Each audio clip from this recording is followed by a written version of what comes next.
नमस्कार दोस्तों, स्वागत है आपका इस नए एपिसोड में, जहां आज हम इतिहास के पन्नों में छिपे एक इम्पोर्टेंट चैप्टर के बारे में जानेंगे।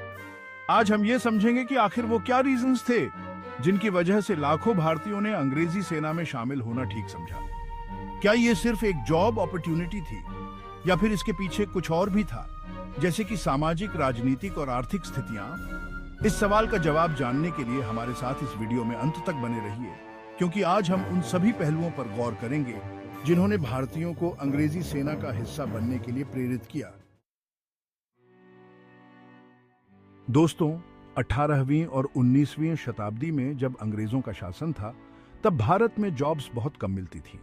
ज्यादातर लोग खेती बाड़ी करते थे, लेकिन सबके लिए जॉब्स नहीं थी और गरीबी बहुत ज्यादा थी। ऐसे में अंग्रेजी सेना में जाना गरीब और बेरोजगार भारतीयों के लिए एक अच्छा जॉब ऑप्शन बन गया। एक सिपाही बनने से उन्हें पक्की कमाई होती थी, जो उन्हें कहीं और आसानी से नहीं मिल सकती थी। नौकरी की सिक्योरिटी भी एक बड़ा आकर्षण थी, क्योंकि अंग्रेजी सेना में नौकरी का मतलब था एक सिक्योर फ्यूचर। इसके अलावा अंग्रेजी सेना में काम करने वाले भारतीय सिपाहियों को हर महीने तनख्वाह मिलती थी, जो उस समय के हिसाब से काफी अच्छी होती थी। खाना, कपड़े और रहने की सुविधाएं तो मिलती ही थी, जो उस समय आम भारतीयों के लिए बहुत बड़ी बात थी।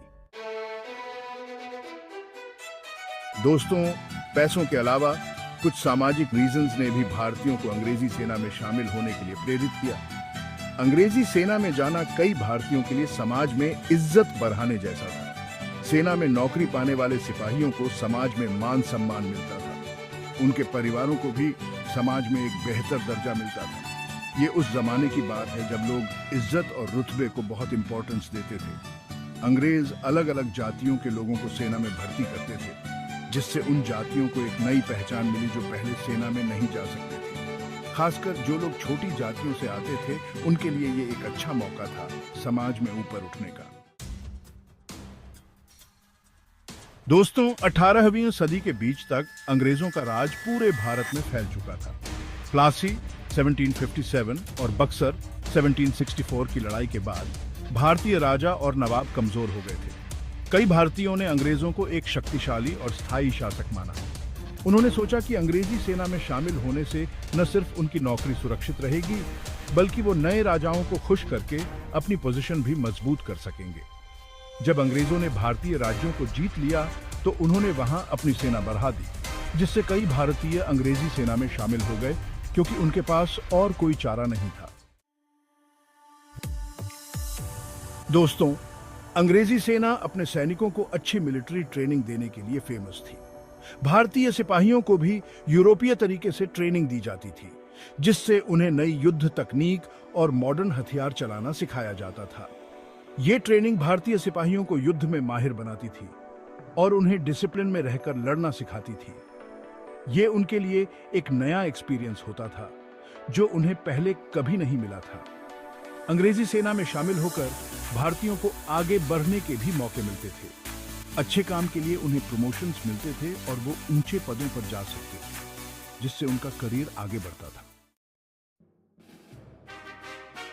चैप्टर 5, लोकल लीडर्स और जमींदारों का सपोर्ट। दोस्तों, अंग्रेजों के समय में कई जगहों पर लोकल नेताओं और जमींदारों ने अंग्रेजी सेना में लोगों को भर्ती करने में पूरा साथ दिया। जमींदार अंग्रेजों से अपनी दोस्ती मजबूत करने और खुद को सेफ रखने के लिए अपने लोगों को अंग्रेजी सेना में भेजते थे। ये वो समय था जब पावर बदल रही थी और नई सरकारें बन रही थी। चैप्टर 6, सिक्योरिटी और प्रोटेक्शन का एहसास। दोस्तों, जब अंग्रेजों का राज शुरू हुआ, तो उन्होंने सबसे पहले लॉ एंड ऑर्डर पर ध्यान दिया। इसलिए अंग्रेजी सेना में शामिल होकर भारतीयों को अंग्रेजों से सेफ्टी और प्रोटेक्शन मिलने की उम्मीद थी। भारतीय सैनिकों को अंग्रेजी शासन में कानून और व्यवस्था की सुरक्षा मिलती थी, जिससे वे किसी भी तरह के दंगे या लड़ाई से बच सकते थे। ये वो समय था जब देश में बहुत अशांति और डर का माहौल था। चैप्टर 7, विद्रोहियों के लिए ऑप्शंस। दोस्तों, 1857 का पहला स्वतंत्रता संग्राम या सिपाही विद्रोह भारतीय इतिहास का एक टर्निंग पॉइंट था। इस विद्रोह के बाद अंग्रेजों ने अपनी पॉलिसीज में बहुत से चेंजेस किए। कुछ भारतीयों को मजबूरी में अंग्रेजी सेना में शामिल होना पड़ा, क्योंकि विद्रोह के बाद अंग्रेजों ने विद्रोहियों को या तो मार डाला या फिर सेना में भर्ती करके उन्हें कंट्रोल में कर लिया। ये वो समय था जब देश में देशभक्ति की भावना जाग रही थी और अंग्रेजों के खिलाफ गुस्सा बढ़ता जा रहा था। Outro conclusion. तो दोस्तों, ये थे कुछ मुख्य रीजंस जिनकी वजह से भारतीयों ने अंग्रेजी सेना में जाना चूज किया। ये एक कॉम्प्लेक्स हिस्ट्री है जिसमें बहुत से पहलू छुपे हुए हैं। ये सिर्फ नौकरी का मामला नहीं था, बल्कि उस समय की सामाजिक, राजनीतिक और आर्थिक परिस्थितियों का भी नतीजा था। उम्मीद है आपको ये जानकारी पसंद आई होगी। अगर आपको ये वीडियो अच्छा लगा हो तो लाइक और सब्सक्राइब करना न भूलें। धन्यवाद।